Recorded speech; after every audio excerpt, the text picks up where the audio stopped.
Even when you feel low, you can still go. Even when you feel slow, you can still go.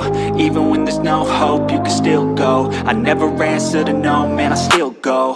Go, go, go, go, go, go, go, go, go, go, go, go, yo, go, go, go. Hustle hard, hustle every single day. I'll be making moves till I'm buried in my grave.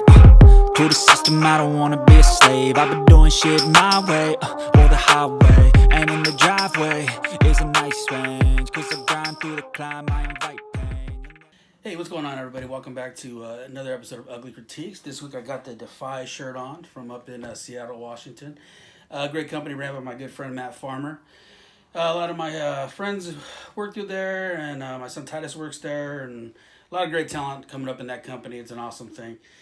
This week we're going to a special matchup with my daughter Abigail Warren versus Heidi Howitzer. This is from a company in Portland, Oregon called DOA. A company I hold near and dear to my heart. It's pretty much my home up there in the Oregon area. Was there since the beginning, and then obviously took a couple of years off during COVID and all that. I've been back like twice since, so definitely check their stuff out. It's an awesome ass company ran by my good friend Derek Drexel. Anyways, we'll get into this match and critique it. And once again, this is my daughter Abigail Warren, and I'll be critiquing her stuff. Here we go.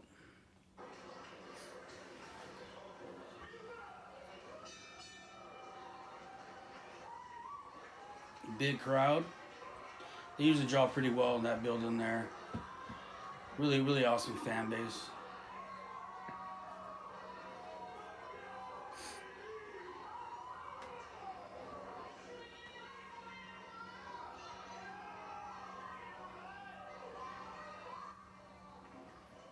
Start off with the face-to-face. Technical difficulties, and we're back in action here in the commentary booth.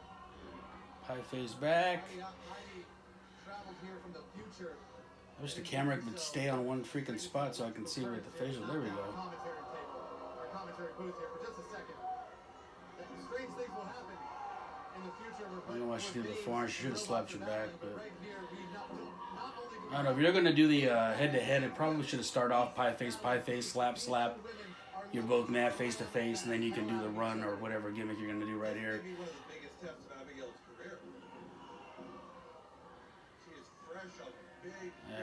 Yeah, I'm not a big fan of the no sell on the shoulders when the bigger person's running.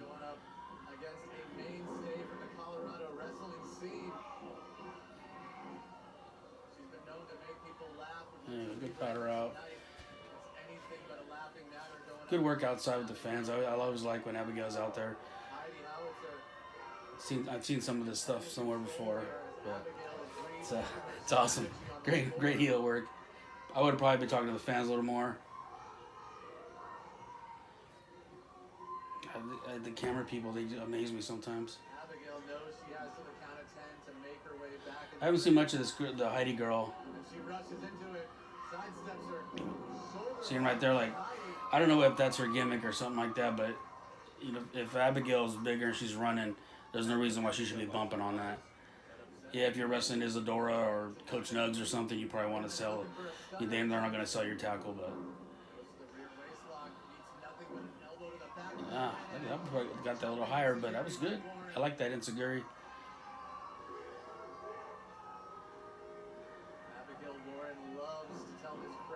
Covering up on that kid.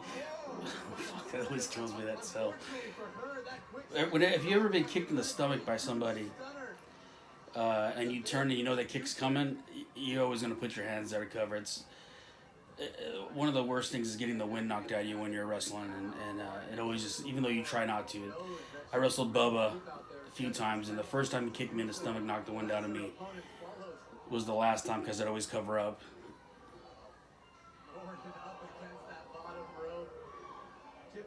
Yeah, I probably would have sold away, sell a little bit, fill some time.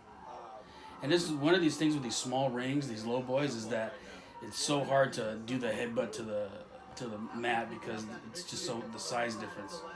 It's so low. But it's kind of second nature to you as a wrestler to do that. See, great facials right there. Howitzer. Right now, Heidi's just stomping a mud hole in her on the floor. And there you go. See, that's one of those rules that gets me with wrestling, and I do it all the time, is the poke in and out. You know, so right now they should be counting Abigail out because she didn't poke herself back in. I think I did a video on that a while back. It's, you know, it's, you've ever seen the people where they're outside fighting and they both dive in before the count? So that's always a good spot. If that's the case where they can just poke in, why would you try to force run in both at 9 or whatever? See, right here, I would have probably kept working the hand if you just hit it on the middle post. But of course, she wants to get those chops in. So there you go. Way to cut her off. These two are too busy beating the living hell out of each other. Yeah, you see how this looks so awkward when you're trying to hit the low boy. Abigail Warren slowly but surely makes her way back into the ring, now stalking her prey. I would have probably came in with some stomps right there. It's kind of an awkward position for her to be in, but yeah, I cross-faced her a couple times there. Abigail Warren A little too long, a little slow. taking something drastic here. There you go. Telling the fans what you're gonna do. Gonna 450. Unbelievable. There you go. Signature dojo move, the wrestling hold. That's a little known hold there called the Buffalo Stretch. Not a lot of people do it, and that's why when Abigail does it, it gets over because nobody sees it. It's just a simple, basic move, but she does that really well. It keeps herself looking different than other people. Normally, people go rear chin right there, and the reason why I really don't like that is because in MMA, people throw the rear chin lock and the match is over, and people are smartening up to what's going on. So they see a rear chin, they expect the person to get choked out. But needs nothing but a forearm to the back. As Abigail Warren center of the ropes. Heidi holds on. Abigail runs into trouble. Dodges the lariat. Yeah, that's such a nice move right there. Good kick. Well, that's it. It's gotta be a no-no. Just powdering out, or not powdering out, but rolling out of the ring. Probably smart move to do. Either a spot's coming up or she just didn't want to take another move. I don't know. I wasn't in the booking meeting on that one. They have ring awareness in the future. I think we need some more camera people at the ring, I would say. I think there's not enough. You never have enough camera people there. Some things never change. Then, now, forever. Abigail Warren. Well, once again, refs in the hard cam way. And once again, the daughter of ugly. I don't know if that was. Usually, I would think a slap or something, but Play to this crowd. there we go. Not bad. I would have, if I'm doing this kind of show, I would have probably took a bump though. Sell a little bit more comedy, but not too over the top. Heidi Howitzer chasing her. And again, like I always critique on the people's working the fans. None of working the fans. And she's unloading. That's good. They'll come with some heat, like showing the frustration.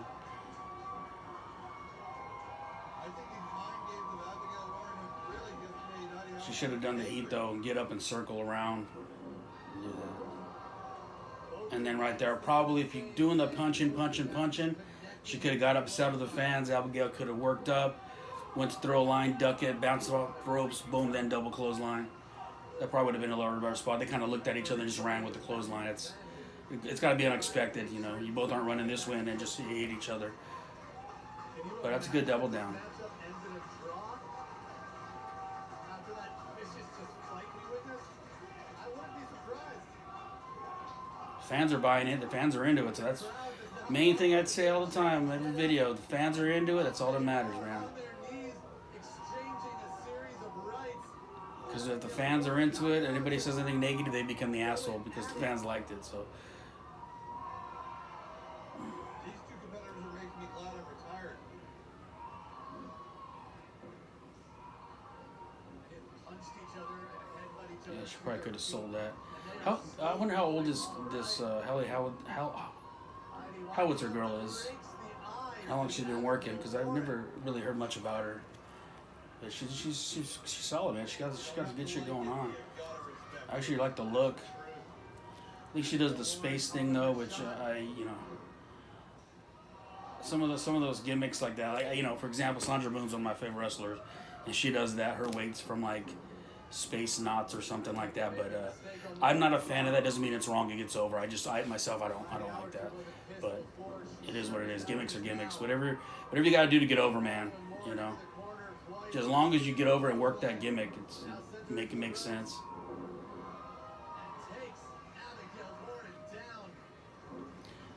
So I don't know much about this match, but I'm assuming that a lot of it was called in the ring, which is good. I like that kind of work. Not a lot of people do that anymore. Just call it out there. When I used to run shows, I'd have a whole show called the Rumble, not the Rumble, but the Lottery, and every match was drawn by the fans, so people didn't know who you were working. You couldn't can shit. And it was always like one of our better shows because people just wrestled. There we go.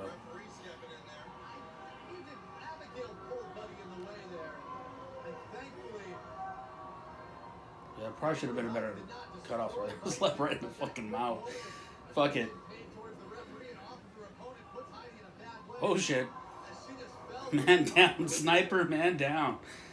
I think that should be on Botchamania right there. Huh? At least they're going to the fucking next move. Probably would have sold that a little bit better though. She could have came backed into the finisher. Yeah, she could have came in like she was dazed and sold backwards and then caught it full Nelson Bam. But generally if you fuck up like that, you just want to get the hell out of the ring. So, but it was good solid match. I mean, I really like the heat on both parts was pretty good. Facials are really good. Probably would have worked the crowd a little bit more. But that's, a lot of things people just don't teach it. A lot of people think working the crowd means you tell them to shut up or, things like that. But it's the whole time you're working, man. Your face, when you're firing back, you got to be firing up, bringing down, firing up, bringing down. And that's just working the fans the whole time. It's not just telling them to shut up or you want to see this, but that's part of it. But that's just not the whole thing. A lot more goes into it. And once you fill those little spots in, man, your matches are so much easier. And then you start having fun. And right now, like a lot of greenhorns, when they send me their tapes or their videos, even my kids, you can see those small gaps where they don't know what to do. They're just filling it in and kind of deer in the headlights, but they get through it because they know what they're doing. But and then you can watch two other guys go or two other girls go that have been working for a while, and they just look like they're having the time of their life. Like it's so effortless because they're filling in those small gaps, And whenever you're watching a match and you see people stop and look at each other, you'll know exactly what I'm talking about. That they're freezing. They're just waiting for a move. When you're worked for a while, you don't have those because you're always selling, working, and feeding for something. And and working and feeding is the main things when you're feeding for something and looking at selling a move and waiting to get you and feeding into something. But those are just things that come with time. And main thing is people correcting you. And what happens a lot now, not to get too much into what's going on in the business, is you'll get a promoter or a booker or whatever, and they don't watch their product, so they hear the fans cheer and they tell their workers, that was great, that was awesome. But there's so much little things they need to fix. And as a young kid in the business, what I tell all my students is that these little shows you do are like scrimmages and pre-games for the big show we're trying to get. So these are where even though like some of these companies, I love them to death, they're still the small leagues and where you're fine-tuning your craft.